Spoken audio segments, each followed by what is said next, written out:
Class 11 के chemistry को मैं अब आगे बढ़ा रहा हूँ। तो मैंने आज टाइटल दिया है before the Bohr's atomic model, यानी बोर के मॉडल को समझने के पहले क्या समझना होगा। बोर मॉडल को 9 क्लास में पढ़े थे, उतना इजी से आपने इसमें विशेष आपको समझना होगा। तो इसलिए मैंने कुछ वीडियो सोचा है कि बोर मॉडल के पहले इस वीडियो को मैं आपको बता लूँ, तब बोर मॉडल बताऊंगा। देखिए, इसलिए मैंने पार्ट पार्ट में राउंड राउंड करके दिया है ताकि आपको समझ में। 1950 के आसपास थर्मल रेडिएशन के बारे में चर्चा हो रही थी। ऊष्मीय विकिरण, कैसे कोई वस्तु गर्म हो जाता है या क्या होता है, वह आपको अदृश्य दिखाई पड़ता है।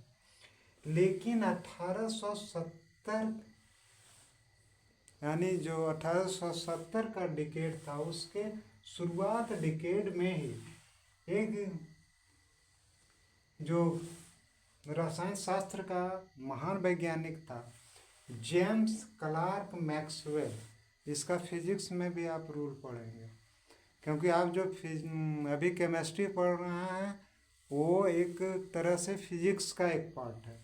उसका नाम था जेम्स क्लार्क मैक्सवेल।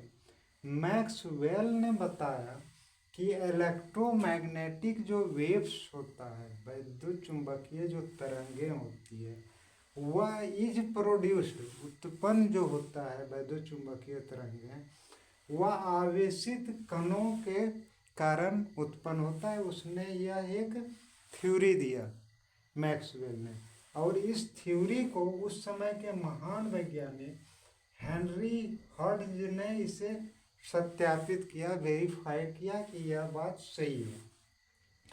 तो इससे क्लार्क मैक्सवेल का मनोबल बढ़ा और उसने सजेशन दिया कि when electrically charge particle moves under acceleration, कि जब कोई विद्युतीय आवेशित जो कण होता है वह आगे बढ़ता है किसी खास त्वरण के साथ, तो alternating electrical and magnetic field, यानी एकांतर विद्युतीय और चुंबकीय क्षेत्र, फील्ड्स आर प्रोड्यूस, क्षेत्र उत्पन्न होता है, एंड ट्रांसमिटेड यानी संचरित होता है, यानी आगे बढ़ता है।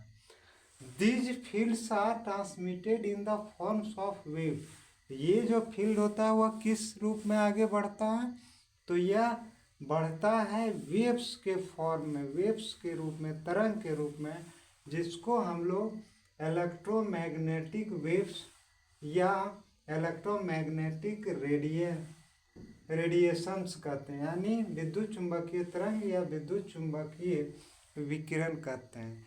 देखिए, इसमें आप क्या क्या पढ़ सकते हैं, इसमें और थोड़ी सी जानकारी है, वैसे अगले वीडियो में मैं दूंगा, कि इसमें इंफ्रारेड जो रेज होता है और रक्त प्रकाश होता है, वह कैसे गर्म कर देता है किसी चीज़ को।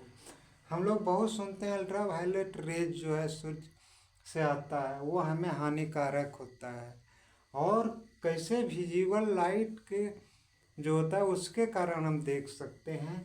तो ये सब के बारे में आपको पता है, हर्ट्ज के बारे में हुआ था, वेवलेंथ के बारे में नीचे क्लास में पढ़ेंगे। तो अगले वीडियो में मैं आपको इन सब का एक एक करके बताऊंगा, और साथ ही साथ बोर्स का ऑब्जर्वेशन बताऊंगा। उसके बाद मैं आपको बोर मॉडल ले जाऊंगा, क्योंकि अगर क्रमिक रूप से, सीरियली रूप से आप समझ जाते हैं तो आपके लिए केमिस्ट्री बिल्कुल आसान हो जाएगा, ऐसा मैं उम्मीद करता हूं।